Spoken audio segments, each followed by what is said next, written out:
Hi guys, നിങ്ങളുടെ final എക്സാമിന് എന്തായാലും ചോദിക്കുന്ന കുറച്ച് ക്വസ്റ്റ്യൻസ് നമ്മൾ പഠിച്ചാലോ? വളരെ ഈസിയാണ് കേട്ടോ, ആർക്ക് വേണമെങ്കിലും പഠിക്കാൻ പറ്റും. യെസ്, അങ്ങനെയെങ്കിൽ നോക്കിക്കോ. ഒരു ക്വസ്റ്റ്യൻ എന്ന് പറയുന്നത് നമ്മളുടെ എക്സ്പെക്ടേഷൻ ഓഫ് എക്സിന്റെ പ്രോപ്പർട്ടീസിൽ നിന്നായിരിക്കും. ഓക്കെ, അതായത് എക്സ്പെക്ടേഷൻ ഓഫ് എ കോൺസ്റ്റന്റ്. എന്ന് പറഞ്ഞാൽ ഒരു കോൺസ്റ്റന്റ് ആണ്. എന്ന് പറയുന്നത് എന്തായിരിക്കും?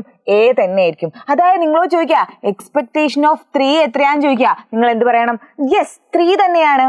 ഓക്കെ, അതുപോലെ എക്സ്പെക്ടേഷൻ ഓഫ് എക്സ്, അതായത് expectation of a constant into x ആണെങ്കിലോ that's equal to a expectation of x ആണ്. അതായത് എക്സ്പെക്ടേഷൻ ഓഫ് 3x എന്ന് പറഞ്ഞാൽ എന്തായിരിക്കും? 3നെ പുറത്തെടുക്കുക, 3 ഇൻറ്റു എക്സ്പെക്ടേഷൻ ഓഫ് എക്സ് ആയിരിക്കും. സിമ്പിൾ കാര്യല്ലേ? അടുത്തത് expectation of X plus b എന്ന് പറഞ്ഞാലോ എന്തായിരിക്കും? നമ്മൾ രണ്ടിനും എക്സ്പെക്ടേഷൻ കൊടുക്കുന്നു. എക്സ്പെക്ടേഷൻ ഓഫ് എക്സ് എന്ന് പറഞ്ഞാൽ എക്സ്പെക്ടേഷൻ ഓഫ് എക്സ് തന്നെ. എക്സ്പെക്ടേഷൻ ഓഫ് ബി എന്ന് പറഞ്ഞാൽ ഒരു കോൺസ്റ്റന്റ് ആണ്. എക്സ്പെക്ടേഷൻ ഓഫ് ബി എന്ന് പറഞ്ഞാൽ എന്താണ്? ആ കോൺസ്റ്റന്റ് ആണ് അല്ലെ? അപ്പൊ expectation of X plus b ആയിരിക്കും. ഇനി അടുത്ത് നോക്കെ, expectation of A X plus B എന്തായിരിക്കും? Expectation of A X plus expectation of b അല്ലെ? എക്സ്പെക്ടേഷൻ ഓഫ് എ എക്സ് എന്ന് പറഞ്ഞാൽ എന്താണ്? A into expectation of x. Expectation of B എന്ന് പറഞ്ഞാൽ എന്താണ്? കോൺസ്റ്റന്റ് എന്ന് പറയുന്നത് ബി തന്നെയാണ് അല്ലെ? ഇനി അടുത്തത് expectation of X plus or minus Y, അതായത് expectation of X plus Y എന്ന് പറഞ്ഞാൽ എന്തായിരിക്കും? Expectation of X plus expectation of Y. ഇനി expectation of X minus Y എന്ന് പറഞ്ഞാൽ എന്തായിരിക്കും? Expectation of X minus expectation of Y. ഇത് വല്ലാണ്ട് കൺഫ്യൂഷൻ ആയിട്ടുണ്ടാവും അല്ലെ?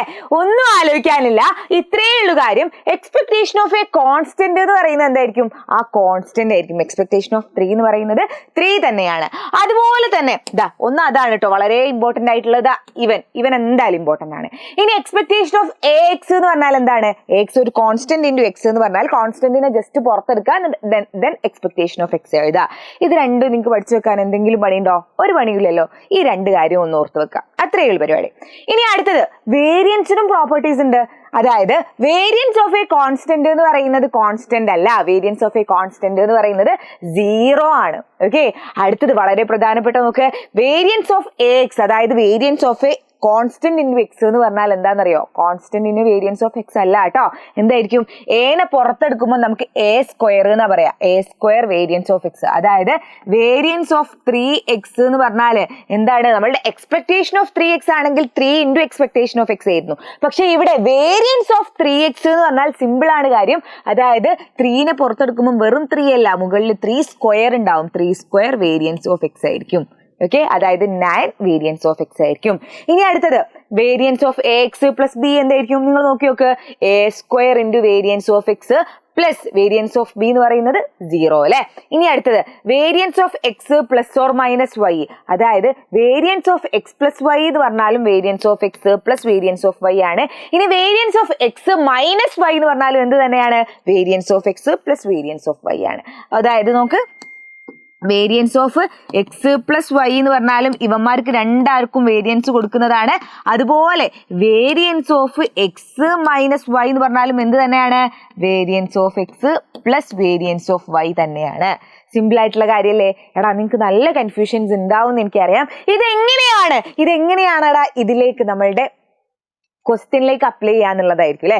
വളരെ സിമ്പിൾ ആയിട്ടുള്ള കാര്യമാണ്. അതിന്റെ മുന്നേ ആരെങ്കിലും ഈ ചാനൽ സബ്സ്ക്രൈബ് ചെയ്യാത്തവരുണ്ടെങ്കിൽ ചാനൽ സബ്സ്ക്രൈബ് ചെയ്യുക, അതിന്റെ കൂടെ വീഡിയോ ലൈക്ക് ചെയ്യുകയും ചെയ്യാം കേട്ടോ. ഓക്കെ, ദെൻ ഒരു ക്വസ്റ്റ്യൻ നോക്കുക.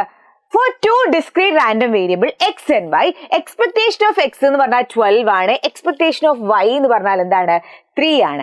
അങ്ങനെയെങ്കിൽ നമ്മളോട് ചോദിക്കുകയാണ് expectation of X minus Y എന്താണ്? Okay, expectation of X minus Y നമ്മൾ പഠിച്ചു. Variance of X minus Y എന്ന് പറഞ്ഞാൽ എന്തായിരിക്കും? Variance of X plus variance of Y ആണ് അല്ലെ? പക്ഷെ എക്സ്പെക്ടേഷൻ എന്താണ്? അങ്ങനെയൊന്നുമല്ല. നമ്മളുടെ എന്തായിരിക്കും? നേരെ ഇതുപോലെ എഴുതി കൊടുത്താൽ മതി. ആദ്യം എക്സിന് എക്സ്പെക്ടേഷൻ കൊടുക്കുക, ഈ മൈനസ് എഴുതി കൊടുക്കുക, എക്സ്പെക്ടേഷൻ ഓഫ് വൈ. ഇനി എക്സ്പെക്ടേഷൻ ഓഫ് എക്സ് എത്രയാണ്? 12 ആണ്. 12 മൈനസ് 3 ആണ്. എക്സ്പെക്ടേഷൻ ഓഫ് വൈ 3 ആയതുകൊണ്ട് ദെൻ എത്രയായിരിക്കും ആൻസർ? 9 ആയിരിക്കും നമ്മളുടെ ആൻസർ. ഒരു പണിയില്ലല്ലോ, സിമ്പിൾ കാര്യം. യെസ്, അടുത്ത നോക്കുക. X is a random variable with expectation of X is equal to 4 ആണ്. വേരിയൻസ് ഓഫ് എക്സ് എന്ന് പറയുന്നത് 2 ആണ്. അങ്ങനെയെങ്കിൽ നമ്മളോട് ആദ്യത്തെ ക്വസ്റ്റ്യൻ എന്താണ്? എക്സ്പെക്ടേഷൻ ഓഫ് 4x മൈനസ് 3 എത്രയാണെന്നാ ചോദിച്ചത്. ആദ്യം നമ്മൾ എന്ത് ചെയ്യുക? ഇവന്മാർക്ക് രണ്ടാക്കും എക്സ്പെക്ടേഷൻ കൊടുക്കുക. എങ്ങനെയായിരിക്കും? എക്സ്പെക്ടേഷൻ ഓഫ് 4x മൈനസ്, ഇവിടെ മൈനസ് ആണ്, minus then expectation of 3. Expectation of 4x എന്ന് പറഞ്ഞാൽ എന്താണ്? ആ 4നെ പുറത്തെടുക്കും അല്ലെ, 4 into എക്സ്പെക്ടേഷൻ ഓഫ് x ആണ്. ഇനി എക്സ്പെക്ടേഷൻ ഓഫ് 3 എന്ന് പറഞ്ഞാൽ എന്താണ്? എക്സ്പെക്ടേഷൻ ഓഫ് എ കോൺസ്റ്റന്റ് എന്ന് പറയുന്നത് ആ കോൺസ്റ്റന്റ് തന്നെയാണ്, അതായത് -3. ഓക്കെ, ഇനി അടുത്തത് എന്താ? 4 into എക്സ്പെക്ടേഷൻ ഓഫ് x എത്രയാന്ന് പറഞ്ഞിട്ടുണ്ട്? 4 ആണെന്ന് പറഞ്ഞിട്ടുണ്ട്. 4 into 4 -3, 16 - 3 ആയിരിക്കും, ദാറ്റ് ഇസ് ഈക്വൽ ടു 13 ആണ് നമ്മളുടെ ആൻസർ. എത്രയാണ്? 13 ആണ് ആൻസർ. സിമ്പിൾ കാര്യം. ഇനി അടുത്തത്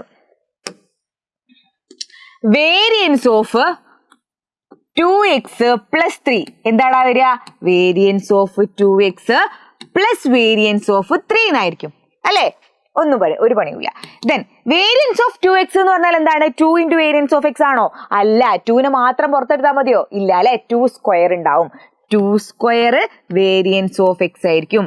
പ്ലസ് വേരിയൻസ് ഓഫ് 3 എന്ന് പറഞ്ഞാൽ എന്താണ്? വേരിയൻസ് ഓഫ് എ കോൺസ്റ്റന്റ് എന്ന് പറയുന്നത് 0 ആണ് അല്ലെ, 0 ആണ്. യെസ്, അങ്ങനെയെങ്കിൽ എന്താണ് വരിക? 4 into വേരിയൻസ് ഓഫ് x നമ്മൾക്ക് പറഞ്ഞിട്ടുണ്ട് 2 ആണെന്ന്. 4 into 2 8 ആയിരിക്കും നമ്മളുടെ ആൻസർ. സിമ്പിൾ. അങ്ങനെയെങ്കിൽ ഇതാ നോക്ക്, ഇത് നിങ്ങൾക്കുള്ള ക്വസ്റ്റ്യൻ ആണ്. For a continuous random variable expectation of x എന്ന് പറയുന്നത് 5 ആണ്. അങ്ങനെയെങ്കിൽ എക്സ്പെക്ടേഷൻ ഓഫ് 3x + 5 എത്രയാണ് എന്നാണ് നമ്മളോട് ചോദിച്ചിട്ടുള്ളത്. എത്രയാന്നുള്ളത് താഴെ കമന്റ് ചെയ്യാം കേട്ടോ. ഓക്കെ, സിമ്പിൾ കാര്യല്ലേ? സോ നമ്മൾ ഈ ഒരു ക്ലാസ്സിൽ നമ്മൾ ആകെ പഠിച്ചത് ചെറിയ കാര്യങ്ങൾ മാത്രമാണ്. എന്തൊക്കെയാണ് നമ്മൾ വളരെ ഇമ്പോർട്ടന്റ് ആയിട്ട് ഓർത്തു വെക്കേണ്ട കാര്യം എന്ന് പറഞ്ഞാൽ എക്സ്പെക്ടേഷൻ ഓഫ് എ കോൺസ്റ്റന്റ് എന്ന് പറയുന്നത് ആ കോൺസ്റ്റന്റ് തന്നെയാണ്. എക്സ്പെക്ടേഷൻ ഓഫ് ax, അതായത് കോൺസ്റ്റന്റ് ഇൻറ്റു x എന്ന് പറഞ്ഞാൽ എന്താണ്? എനെ നമ്മൾ പുറത്തെടുക്കും, എന്നിട്ട് എക്സ്പെക്ടേഷൻ ഓഫ് x എഴുതും അല്ലെ. ഇനി വേരിയൻസിന്റെ കേസിലാണെങ്കിൽ വേരിയൻസ് ഓഫ് എ കോൺസ്റ്റന്റ് എന്താടാ? 0 ആണ്. അതുപോലെ variance of constant into x എന്ന് പറഞ്ഞാൽ എന്താണ്? a² വേരിയൻസ് ഓഫ് x ആണ്. ഓക്കെ, ഈ 2 കാര്യങ്ങളുമാണ് നിങ്ങൾ മറക്കാതെ ഓർത്തു വെക്കേണ്ടത്. ഇത് പഠിച്ചു കഴിഞ്ഞാൽ നിങ്ങൾക്ക് 4 മാർക്കടാ ഷുവർ ആണ്, വെറുതെ ഒഴിവാക്കി വിടണ്ട കേട്ടോ. ഓക്കെ, അപ്പൊ അടുത്ത ക്ലാസ്സിൽ കാണാം. അതുവരേക്കും ബൈ.